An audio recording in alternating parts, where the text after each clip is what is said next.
I am so conservative. Rationalize in my head. These are things I read in And the I'm going to talk about Willow Creek. Okay. Willow Creek, a few years back, had I invited... remembered at the time when Will Rogers said, I don't belong to any organized religion. I'm a Baptist. Yeah. I am so conservative. If you didn't jump to conclusions, you might not get any exercise.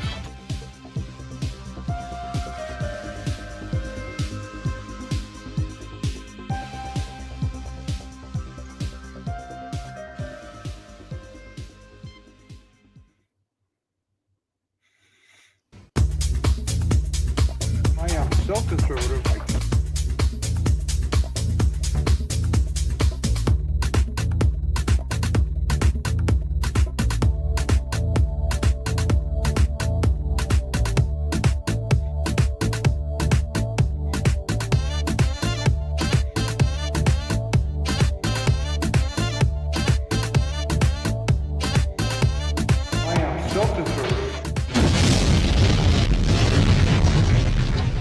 And welcome to the Unknown Webcast. Many, I say many, are stifling their own free speech out of fear of being canceled.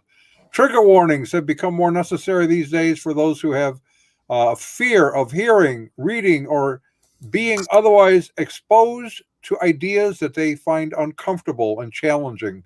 This is that trigger warning. I really am so conservative, I can't turn left even when I'm driving.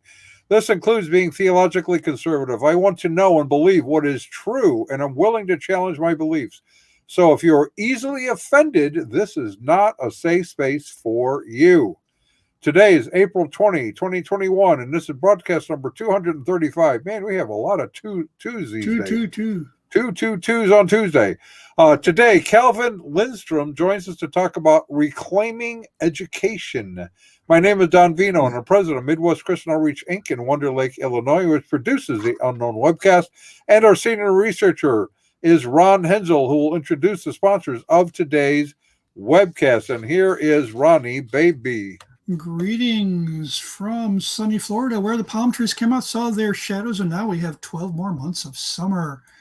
Our sponsor for today's webcast is World's End Theology Outlet, your one-stop resource for half-baked heresies, dubious doctrines, and other ideas whose time has gone. World's End Theology Outlet. And, of course, our legal disclaimer.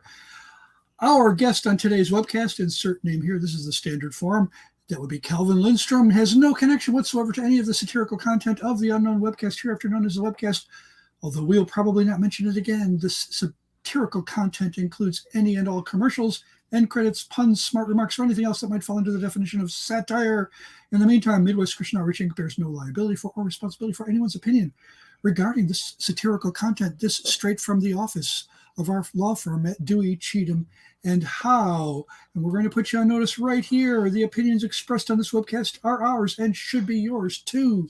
To ensure your continued access to this program, if you like it, or if you don't and you want to annoy others with it, just go to midwestoutreach.org, click the yellow donate button, and contribute as you feel led. And don't forget to subscribe to us on your favorite video channels, which could be any one of a number, right? YouTube, or what else is there? I don't even know. No, I don't know. We're not on Vimeo, but we could be on Vimeo someday. So who knows? Or Gab. Got to get on Gab. And Can we get on Gab? You know what? I tried getting on Gab. I signed up. I did the whole fee. I did all of that, and we could never get a video to upload to their Gab site. Giddy up on Gab. Hey, did you hear about Parler? Mm-hmm. Apparently, it's back on something. It's the app. Back yeah. on. It's back, back on the app. It's not back on the Amazon servers, but I assume they have their own servers now. Right, it's somewhere else to be served. Le Generous from Indiana says hello to everyone.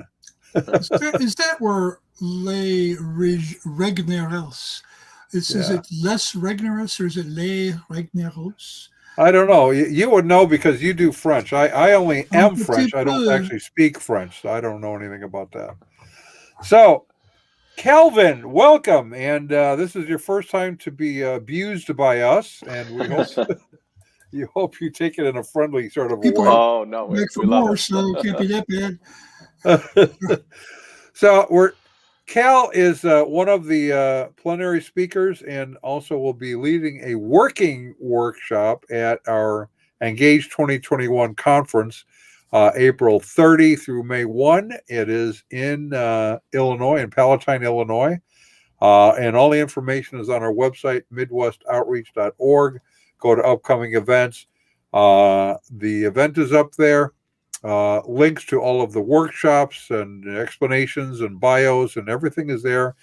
We are not pre-registering for those who might see this. Show up and you're there.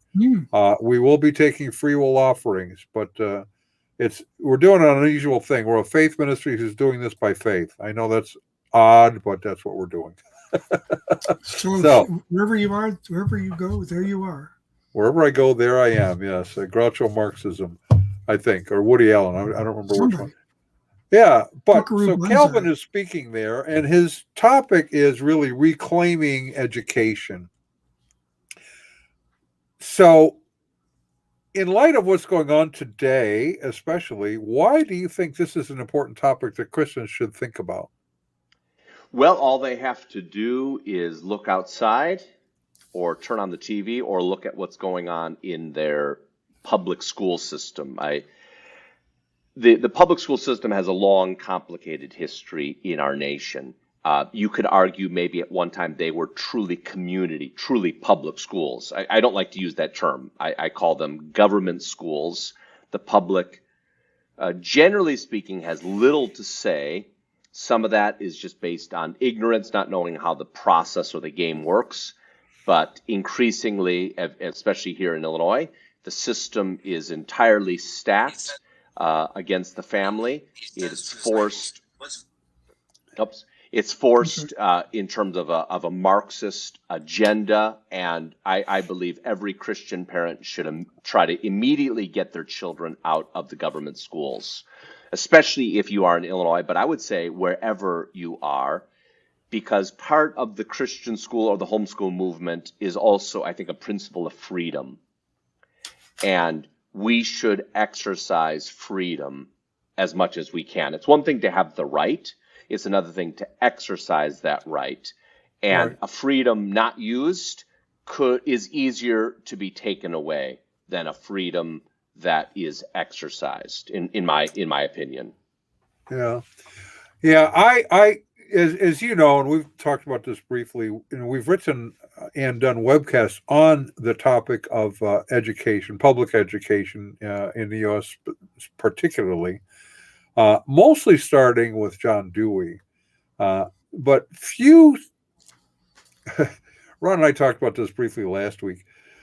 It is my opinion that most of the population, for them, history started 18 minutes ago. Mm-hmm. I mean, they're just not connected to history very well. Mm-hmm. Mm-hmm. And if you're not connected to history, you don't even know how it is that we got to where we are at today. Mm-hmm. Right. And history is filled with the good guys and the bad guys and the mediocre guys and gals mm-hmm. and whatever. Some well-intentioned but made bad decisions. Others with evil motives who were able to carry that out. But it is something we should be familiar with, and most are not. For example, the Puritans were very committed to education for a particular reason. They wanted their children to be able to read the Bible, to be able to do basic math. There were certain things they wanted them to do.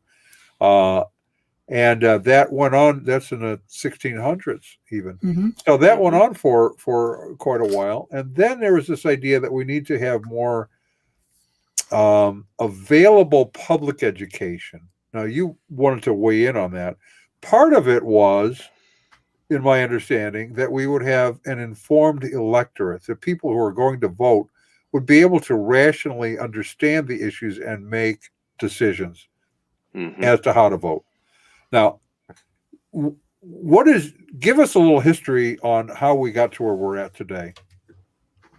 You know, I don't know if I can give the entire history, but you mentioned John Dewey. A little before John Dewey, and this is in R.J. Rushdoony's book, The Messianic Character of American Education, he begins with Horace Mann. And what is, I think, very interesting about Horace Mann is he would have portrayed himself as a Christian. He's not. And I think that's part of what we see in America. It's a false message. Horace Mann believed very much in education, but he believes in it not for the purposes of the Puritans. He would have viewed the Puritans as backward, restrictive. He probably is raised in a Puritan environment of some sorts. His father, I believe, was a Calvinist. He goes to a Calvinist church, but he rebels against that and is a Unitarian, essentially. And Rushdoony points out the Unitarians, they believe they were the true Christian faith in opposition.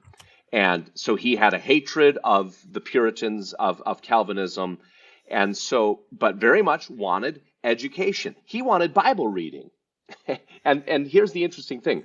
I think you could say a lot of American history was reflective. Oh, the Bible was in schools. You know, when my mom went to a public school in Rockford, you know, they sang "How Great Thou Art." They had the Bible in the schools, and man would have agreed with that at a different extent, but the end is very much different.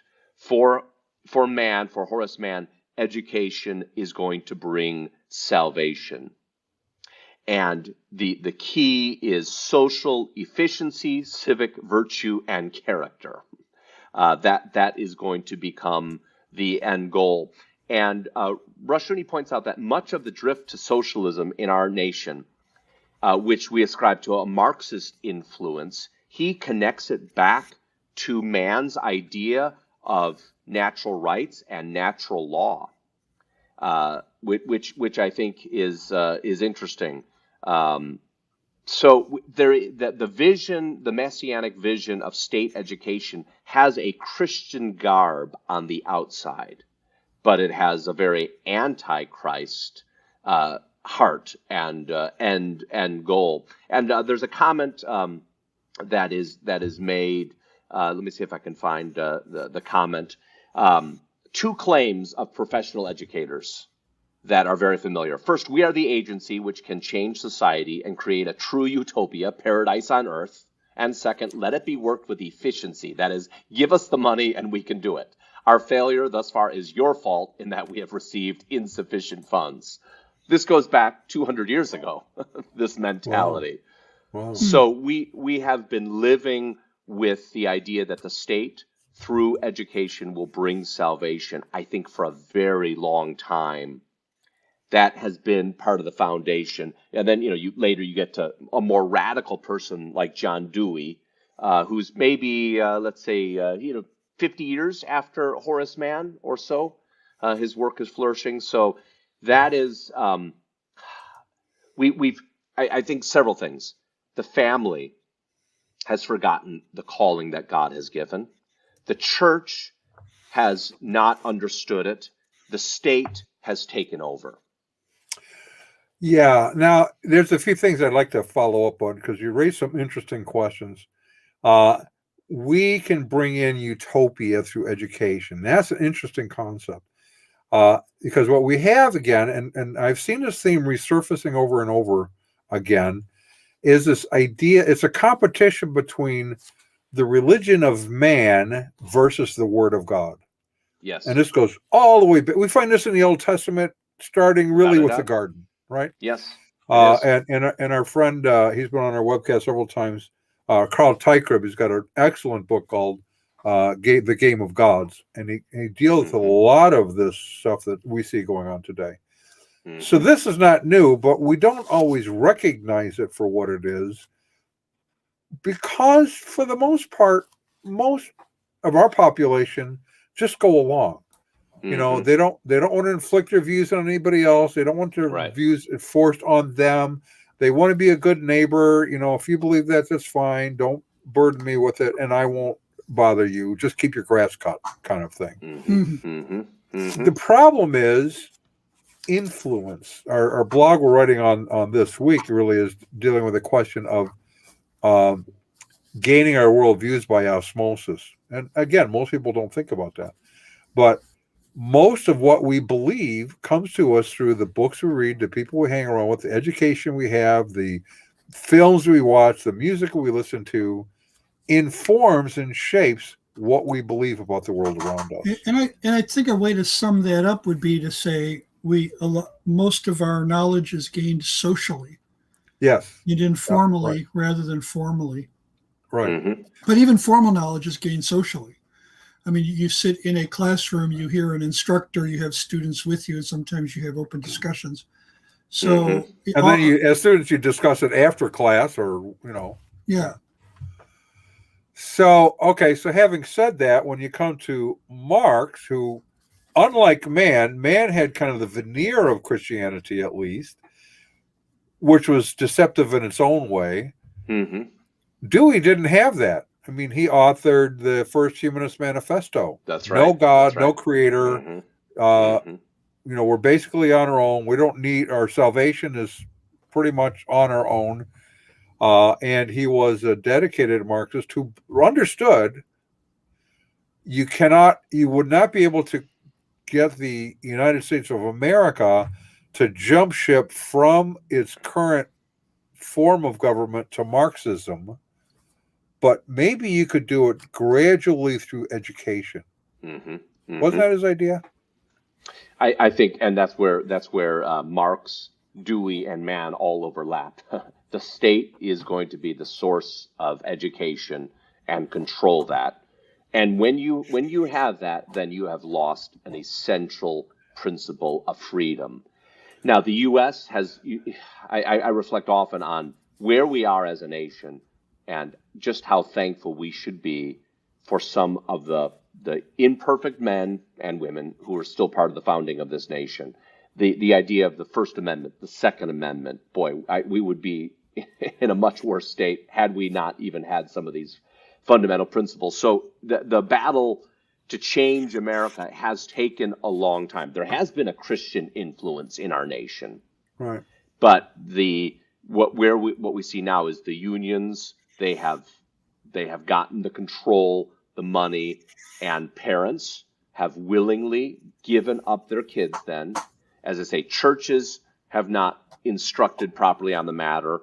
Fathers and mothers have not recognized what the Lord calls them to do. So it's a long story, but here we are.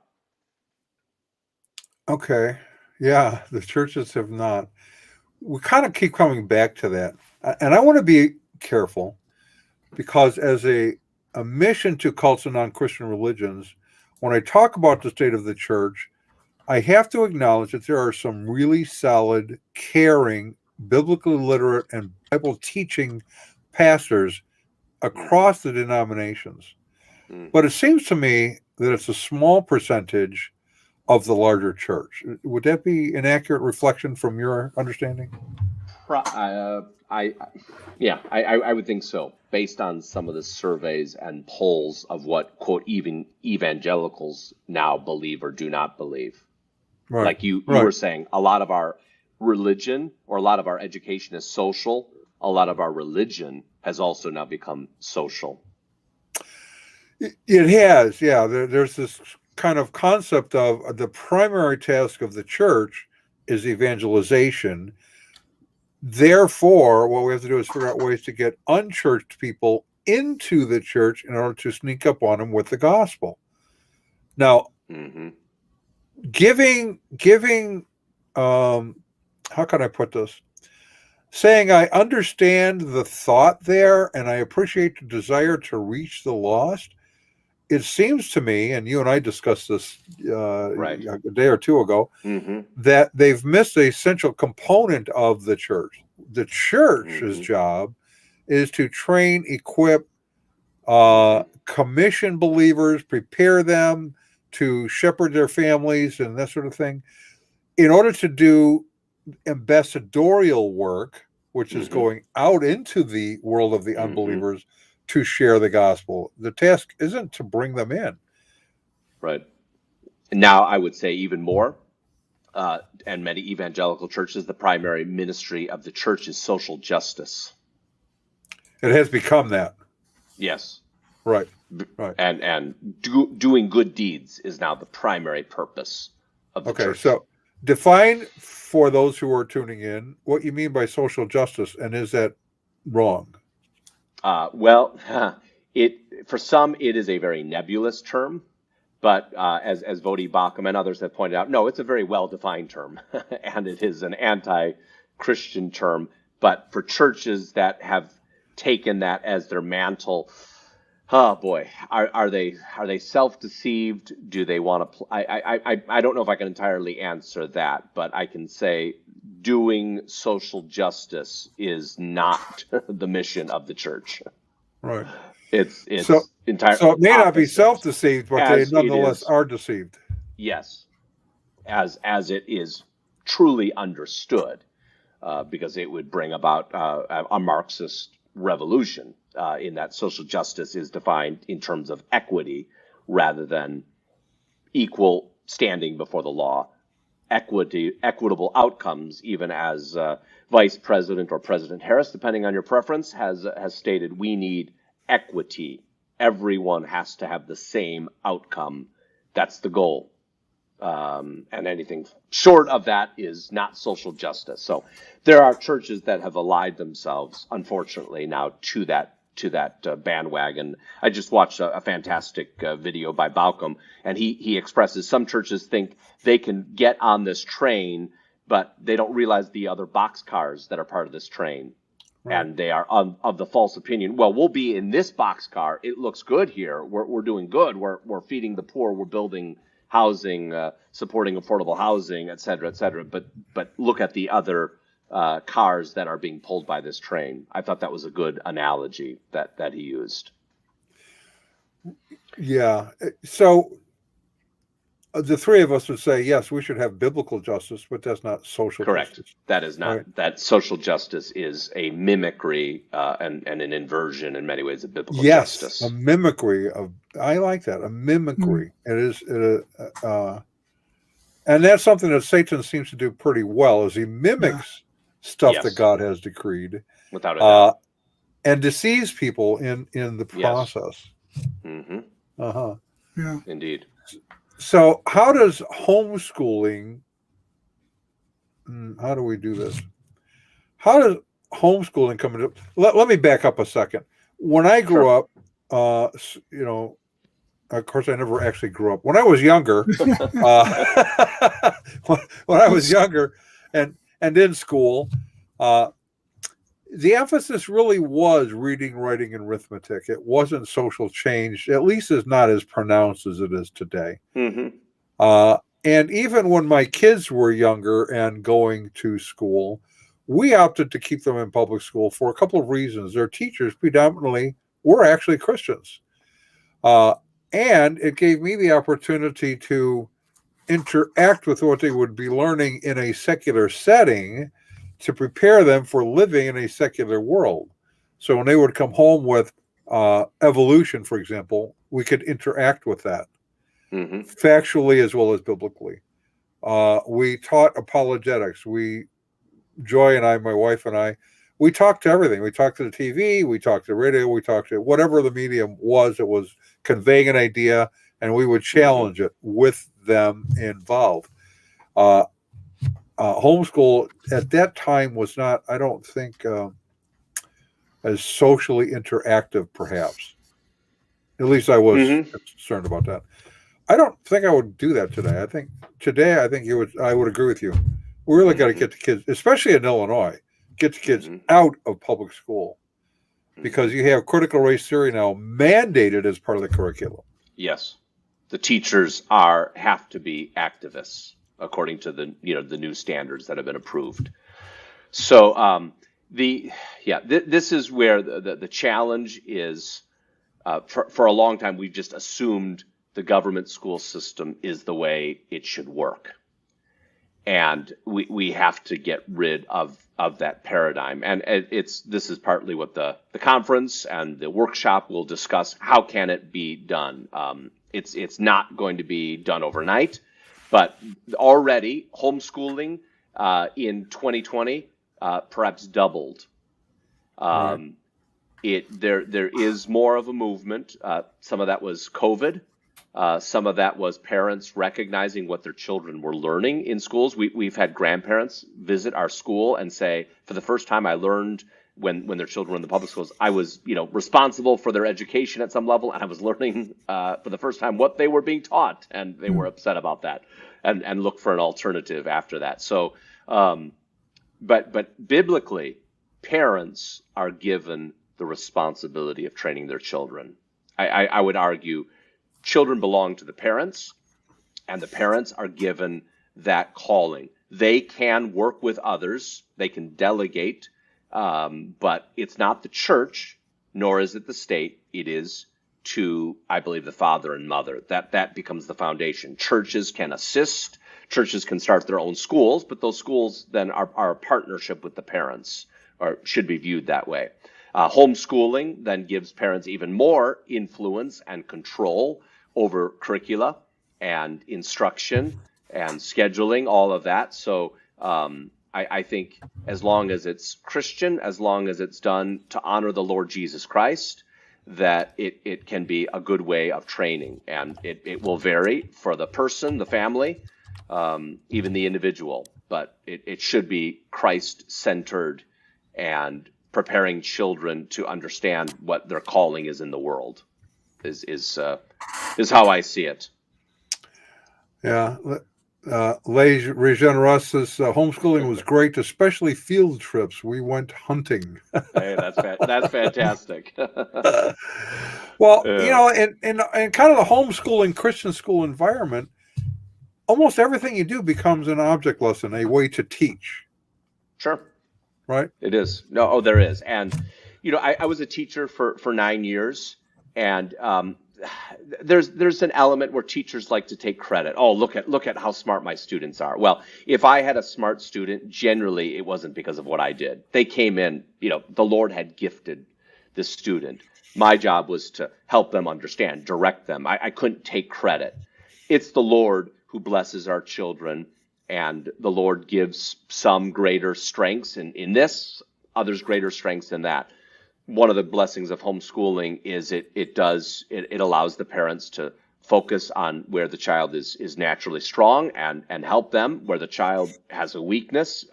There's a greater patience and ability to help that child. My mom is blessed with 29 grandchildren, and all of them, the ones that are at least of school age, have been given a Christian education in a variety of ways. Almost all of that homeschooling. And for my older nieces and nephews, my brother and sisters have been able to work with their children, and by God's grace, they've all done very well where the Lord has called them. Right. Now, Ron taught in a Christian school for quite a while, and a few weeks ago we were talking about this, and he had shared a story about a mother who came in excited about her daughter. Do you recall that story you were telling? No. Could you? I'm sorry. This is about homeschooling? No, it was the school that you were teaching at, and a parent had come in excited about her daughter who was struggling in public school with something. Yeah. Well, it was a parent-teacher meeting. Okay.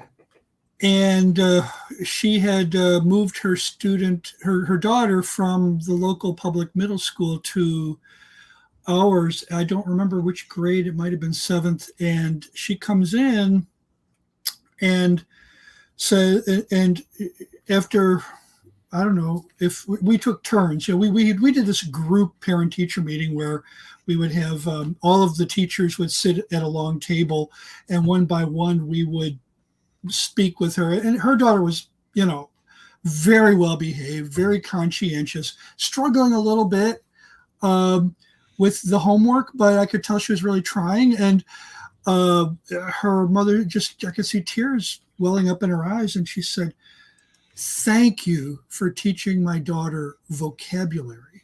Mm-hmm. And I said, "You're welcome." I mean, it's like, this is the curriculum they gave me. It's like, it seems pretty normal. We taught 20 words a week.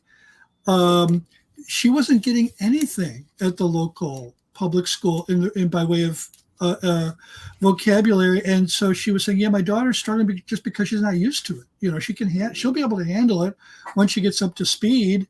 But, and she was able to eventually catch up. but they'd neglected in English, whatever they were teaching in English, it did not include learning words that are in the English language. So we've had students this year who were thankful to have real books. Their education thus far was pushing buttons on a tablet. Some of these students struggled with being able to hold a pencil and write incomplete sentences because the tablet is all about, pushing. And, it's not. The students are you can write on an iPad, I understand that, but probably the educational lessons were not geared to that. So there were kids who were just thankful to have real books. And they liked it. It's amazing because I was from a previous generation, which shall not be identified, but I wasn't particularly thankful for books.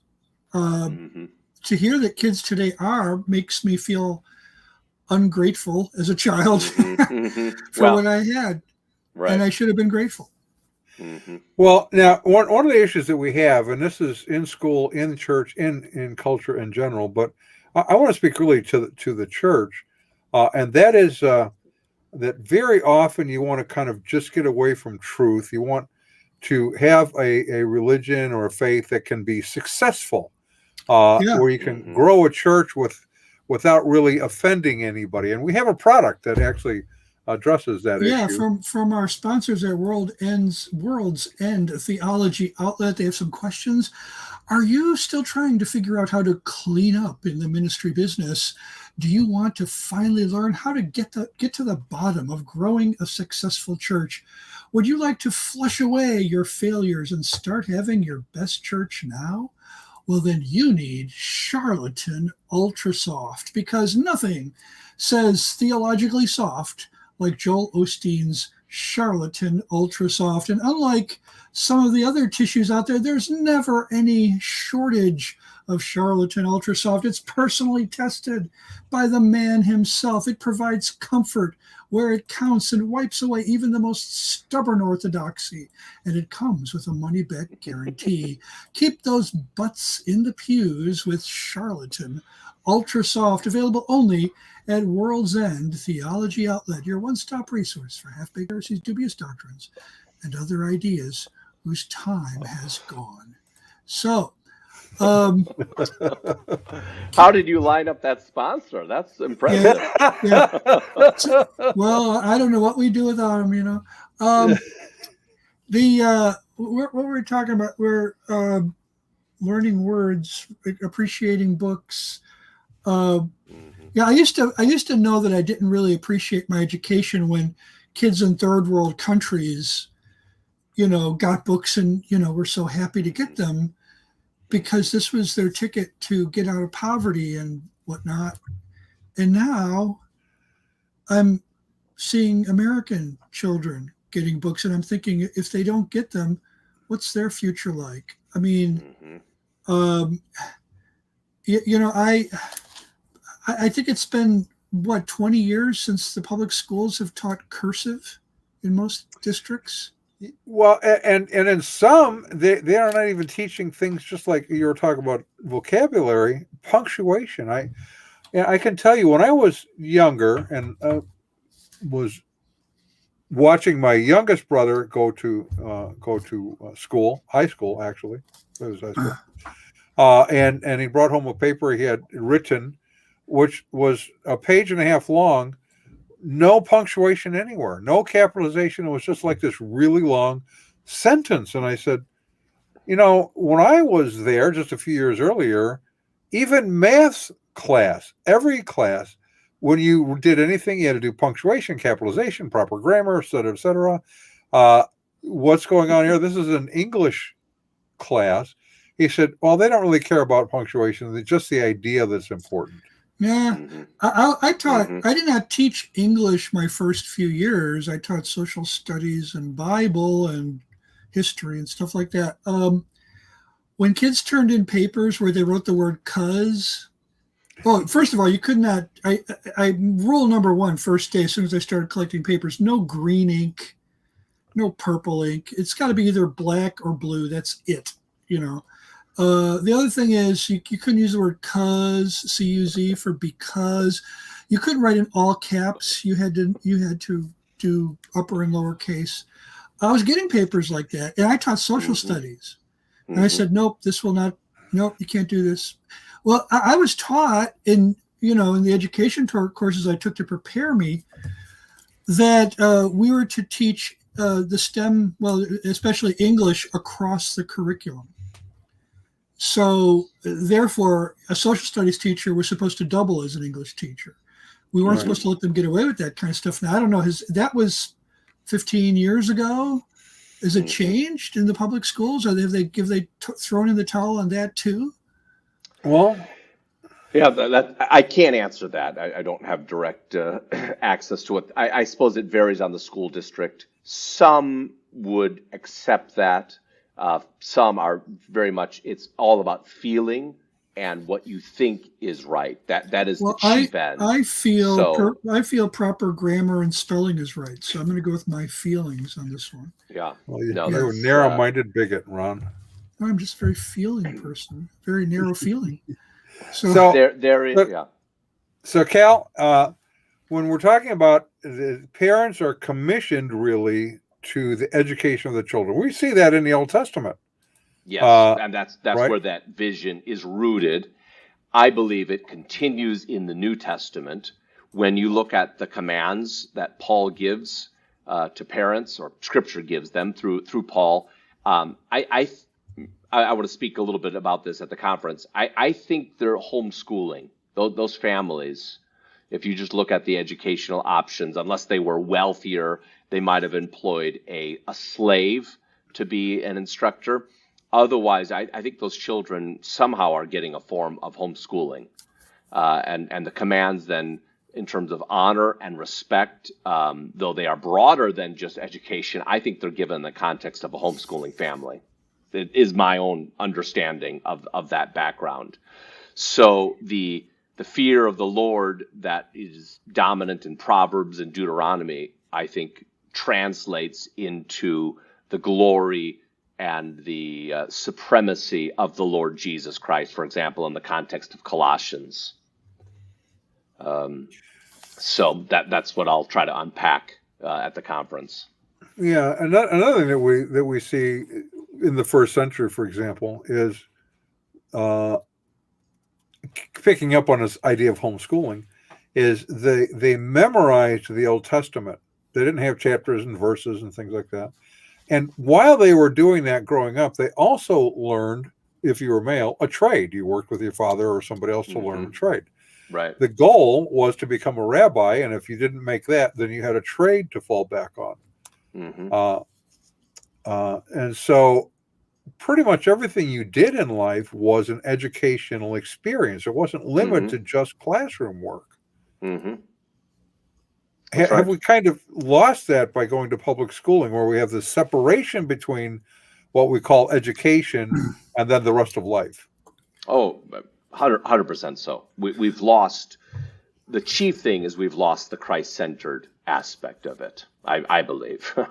That's my, even if schools taught everything that we think they should academically, I think when you lose who Jesus Christ is, then you've lost the key concept of education. As Proverbs says, the fear of the Lord is the beginning of wisdom. So if we lose the supremacy of the Lord Jesus Christ, that's when we're open, I think, to all sorts of false ideas. So even education itself, in terms of what does the telos, what's the goal, I think that even among a lot of Christians has to be reconsidered. And success, getting into a good college, getting a good career. I mean, those can be good things, but that ultimately is not the final goal. The focus on college as being the end goal also, I think, really has to be called into question today. When you look at how we're seeing a lot of secular people. Reasons. Well, we're seeing a lot of secular people call that into question too. Yes, it is. Yeah. When you go back to the discussions about public education and the movement to nationalize it in some sense that started, in the early 20th century. You think of when Woodrow Wilson wrote about it in the early 20th century, he said, let's be very clear what we're talking about here. We're talking about bringing up a workforce, a labor pool. We're talking about educating children, preparing them to work in factories, to work in manual labor type jobs. Therefore, and this was the conclusion he drew, we don't want to educate them too much. Because if we do, they won't be satisfied with their lot in life. Now, this was out in the open. This was not something that was, hushed. This was published stuff. Yeah. Would you say, Ron, some of that is the Prussian model? Could be. I don't know. Yeah. I mean, we kind of some went of that our own influence. Way. Yeah, comes I think from that idea. Yeah, there are the elites, and then there are the workers. Oh yeah, well yeah, that too. But I don't know why we didn't really go the way Germany and other European states did when they would actually have trade school as an option. When you turn, like I think to this day in Germany, you turn 14, you're either going academia or trade. So that would have made more sense, I think. But yeah, we did our own thing because we conceived of ourselves, at least, as not being a class-based society. And we're not class-based the same way, let's say, England is, where, I mean, it's like, it's still woven into the education system. In England, a public school is a private school. Right. Yeah. They call them public schools, but the terminology is flipped. So if you were a public school boy, that meant you went to a very elite school for young boys, or I don't know if they ever gone co-ed, I don't know, but it's designed to prepare you for a life of, rubbing shoulders with dukes and duchesses and kings and queens, maybe. And I was listening to Carl Trueman describe, how I think it was Cambridge, it was his university, and he realized socially by the time he got there, having gone to one of the form schools, I really don't, I'm not going to do English terminology justice here, but the schools where you're not in a private school, you are in what we would call a public school. He realized, well, I'm not in with that group, even though we're all at the same university now. So yeah, that we don't have those kind of experiences. My boss, Dave Nichols, right? Don, right. He came from a podunk town out in Iowa, decided he wanted to go to Harvard. He applied to Harvard and got accepted. Now he looks back on it and says, well, it's kind of, it just so happened that this was during Johnson's war on poverty, and all these Ivy League schools were trying to get as many regular, kids into their establishments so that they could look good. So he gets accepted, into Harvard, graduates class of 69. I believe he said that, he found out his roommate was the son of a U.S. senator. So, okay, that's still going on, in Harvard, Yale, Dartmouth, and all those places. But where you have, sons of senators and bigwigs and so on. But we have a lot more regular people going to those schools now than we did before because of what happened in the 60s and so on. So we're not, whatever classism we have is different from the kind the Europeans had. And we kind of lied to ourselves and said we don't have any. We do, but it's not hereditary the same way it is over in England. So anyways, that's a little bit of a sidetrack because Wilson would have, on the one hand, he would have agreed that there are different levels in society, but I think even in the 19th century, America was still considered a place where could be mobility between the classes. Between groups. So let's go back as you're going to be talking about, and you're going to be doing a working workshop, I'm calling it, where you're going to be talking about different ways to kind of skin this cat. because there's always costs involved. It's either Hmm. financial or time investment. Yes, Uh, right. so let's start with this question. What is classical education and how does that fit into what you're talking about? You know, classical education, I guess, comes from the idea that there are these different stages of learning. Um, and at some level, you might say a lot of American education had that idea, maybe even without calling it. Our Christian school, we don't call ourselves classical, but at some level, okay, yeah, in the early grades, you're taking in the facts. The middle grades, you're learning to put those together. Hopefully, by your senior year, you can think, read, write, etc. So the classical education movement, I think, took some of that terminology and made it more of a focus. Some of the classical movement was associated with, really pushing kids to read a lot more, even focusing on ancient Greek, learning Latin. Some of that has its place. I don't know that I'm not wedded to the idea entirely. I wish kids, rather than maybe learning Latin, would learn biblical Greek and biblical Hebrew at some level. So that becomes there is a movement. There's what's called classical conversations, which has become in homeschool circles a major force. It's gotten a lot of scrutiny. Julie Roys and others have been writing about it. I don't have I don't have a horse in that race, so I'm not.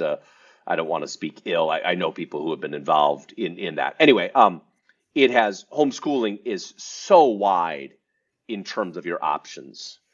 There is the more traditional route. There is the classical route.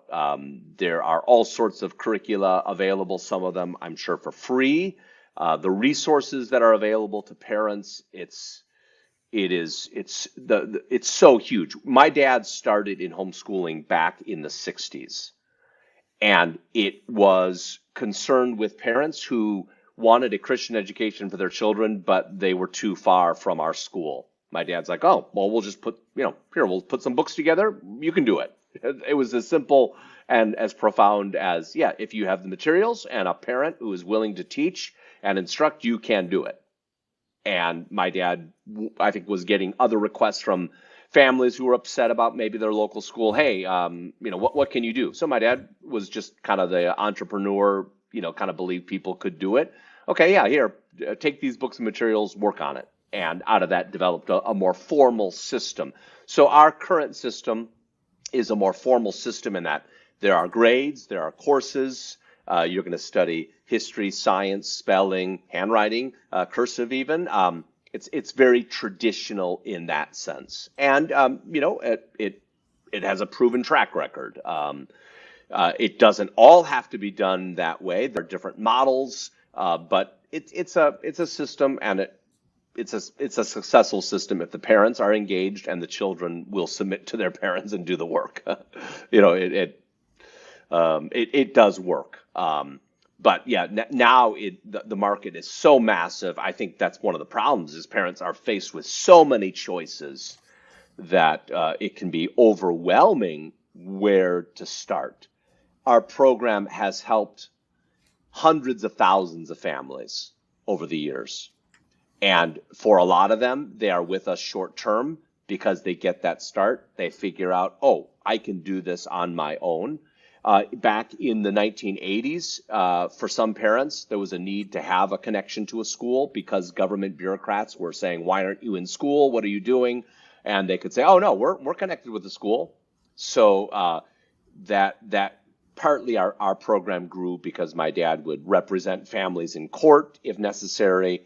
And that thankfully has changed. Parents generally don't need to have that same connection with a, quote, official school. Maybe that will change in coming years. That's hard to say. But the cat is out of the bag, you might say. Homeschooling has become such a major force that it is difficult for governments to say, oh, we're gonna really make it difficult. It does vary state to state. And thankfully, Illinois has been a very easy state for parents to choose for homeschooling. Don, you got to turn your mic on. There we go.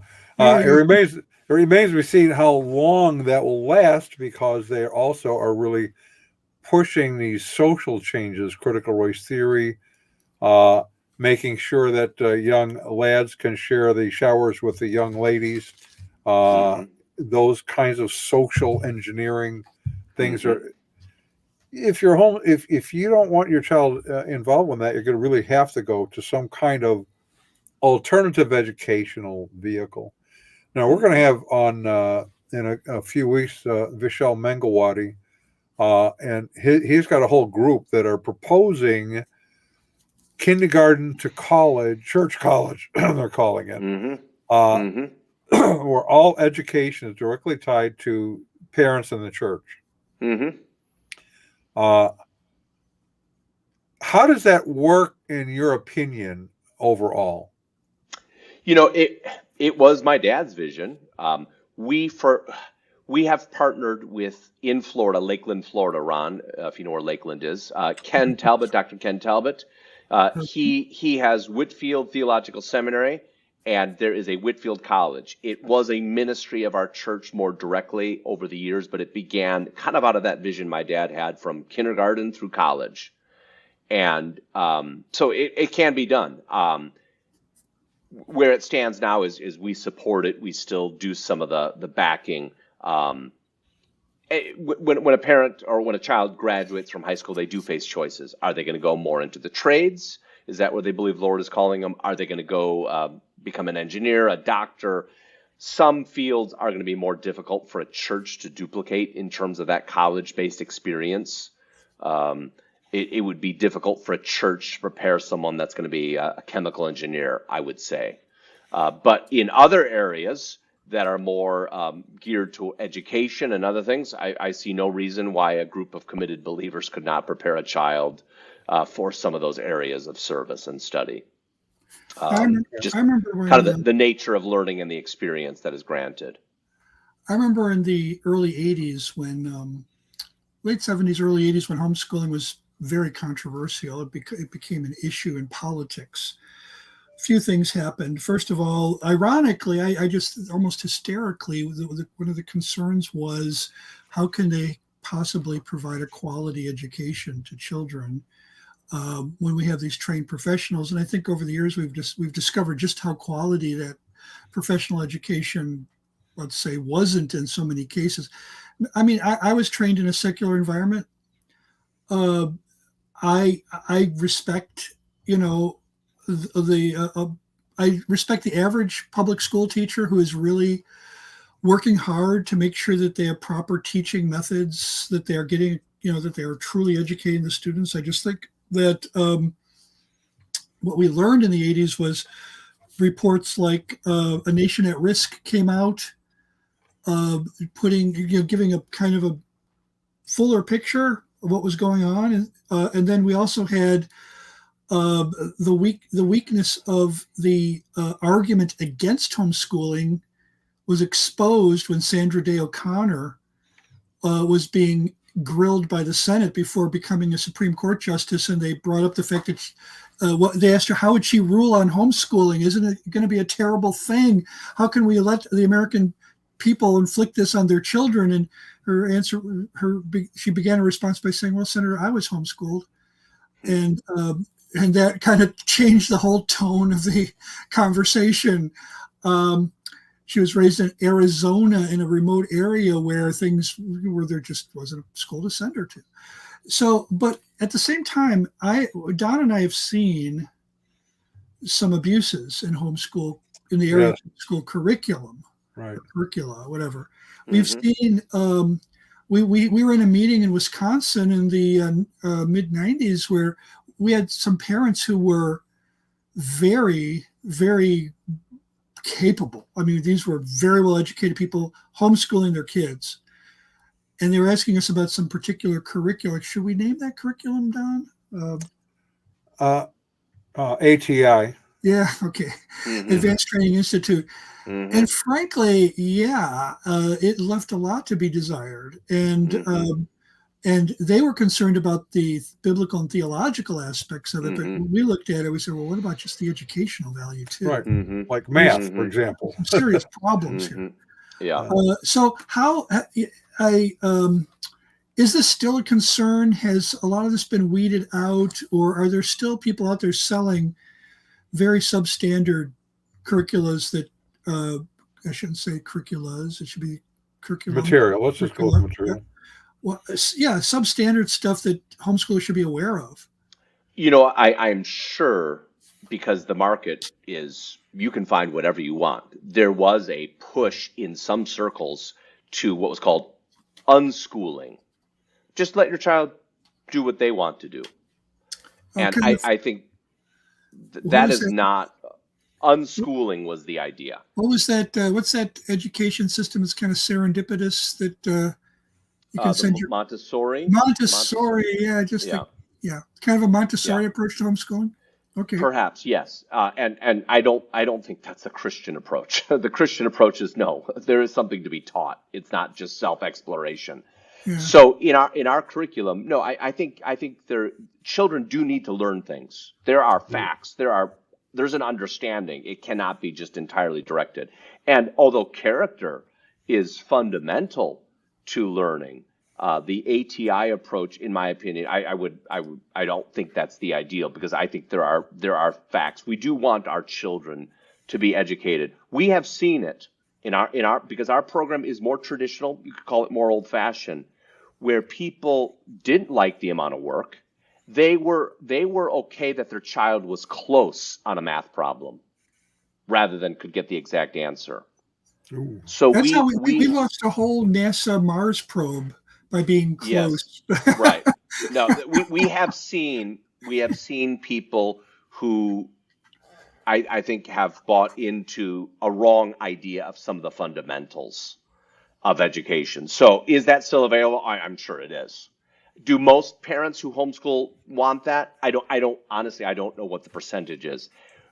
As I say, our history was we have a program from kindergarten. We actually have some preschool materials, but kindergarten through 12th grade, we have an official program. There was a movement in the homeschool circle that pushed independence, kind of pushed, no, don't be associated with anybody, just do your own thing. And for us, that was not our push. Now, if parents could do a great job and put together their own materials, I'm glad for that. I don't think everyone has to be connected with us or with Bob Jones or a Becca, etc.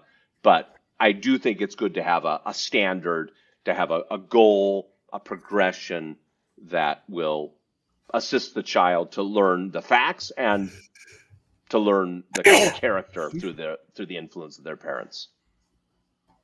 Okay. Sorry about that. I couldn't get to the mic fast enough. Well, it seems to me, biblically, yes, it is the obligation of parents to educate their children. Biblically, it's also that we are to be connected to a body of believers, a larger group of believers, for accountability, for spiritual growth, for training, for all of those kinds of things in some way. So it would make sense to me that educationally we should also be connected to a group. I don't really find in Scripture sort of this Lone Ranger faith or education. No, I think there's a right. Maybe I'm missing something. No, I think that gets into the one and the many. There is the individuality, but there is the joining together, the body of Christ. So I think in the ideal, it's not just parents just letting their children do whatever they want to do, or just the parents, wow, we don't really, we just do this and that. No, I think there should be a structure and growth. Now, ultimately, I do think it's not for the local church to demand that. It's to encourage and instruct in terms of the principles of Christian education, and to facilitate that as much as a local church and the families of that church working together can bring about. Okay, so let's say we have a pastor or elders or even a parent in a local church that is currently not engaged in this. How is it that the pastor or elders or local church could be available and affirming and potentially a resource for parents who are considering taking their kids out of public school and having them educated in some Christian format? Well, where would they start? Yeah, where would they start? I think there would be a vision that the pastor and the elders of the church have to seek that everyone in their church will be given a Christian education. If that vision is there, then the next point is, okay, how do we bring that about? And that would be to encourage homeschooling or to help and assist families that cannot do that or cannot afford a private education to work on ways to facilitate that. And the church could establish its own school of some sort. That will be part of what we discuss in the conference, the workshop. There are different models for that. There are co-ops where parents come together and work on those different aspects of education.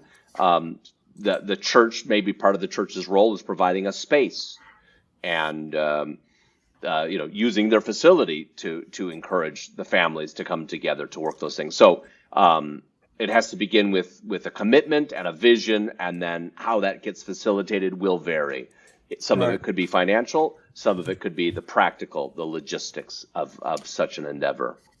Right. Well, the church that's hosting the conference for us has a sort of what you call an integrated model, where the church provides the space. That's right. They don't have direct involvement, but they do have people who are directly involved, but they provide the space for homeschoolers to gather. That's right. Exactly. No, that I think that's one way a local church can provide a very key resource. In Chicago, Christian schools were shut down through building codes. That was one of the key ways that bureaucrats could shut down a school. Building codes. And actually, that church that we are speaking of, they've run into that in Palatine also. Okay. But that's a conversation for another day. Yeah, that's something a local church has to be aware of. If they start running a school, what does that mean in terms of building codes and local bureaucrats who will look to maybe stop that? Okay, so we have your web addresses in the description at the bottom. Great. If someone wanted to contact you and say, can you give us some suggestions as to who to contact to invest, at least start investigating resources, can they email you through one of those sites? Without a doubt, yes. Or pastor@christianliberty.com, pastor@christianliberty.com. If I can't answer the question, and depending on what it is, I may not, I can direct it to a staff member who might be able to better answer that particular question. But no, we'd be happy to talk with entrepreneurial, enterprising individuals who see that as a vision. There was a time, I don't believe we have the relationship any longer, but there was a family in Uganda. They had a vision for education. They started homeschooling their children. They started using our resources in Uganda. Others said, boy, I want that. And what began as a homeschool enterprise turned into a school. For several years, we partnered with them. We helped provide all the curriculum, did some of the testing, grade keeping. The chief challenge was shipping. Getting books to Uganda is very expensive. If you know they're going to get there. DHL was basically the only option. So a small box of books would cost $100 or more to send. So that made that relationship difficult. But what it was a concerned family. And I met others in Kenya that had that same vision. and what was so amazing is here I'm coming. I'm not an African. I've been to Africa, but I'm talking with these families. It's like we have so much in common. They were believers, but they believed. They wanted to give their children a Christian education. And even though they've grown up in Africa, I've grown up in America, what we had in common was amazing. And I am seeing more of that vision in Kenya and other parts of Africa. The Lord be praised. Right. We're seeing that with Megawati as well, because the book he's come out with really has educational scholars from around the world advocating for exactly this kind of thing. It doesn't matter if you're in India, Africa, or Texas. Yes. It is. Yeah, it is. I think, and that's an aspect of the unity that we have in Christ. Yeah. And it comes down to all believers want their children to read the Bible and be able to serve the Lord where the Lord calls them. So that's what Cal, binds us together. Who should think about coming to the conference? Everyone. Well, yeah, right. And we won't accommodate everyone, but it is for everyone. No. It's for parents Maybe- and teenagers, Maybe right? AOC That's will right. show up. Yeah. That's right. So go to Everyone but Midwest Maxine Outreach. Waters. Yeah. Well, yeah. Actually, I would like to see her come. It would be an interesting debate, wouldn't it?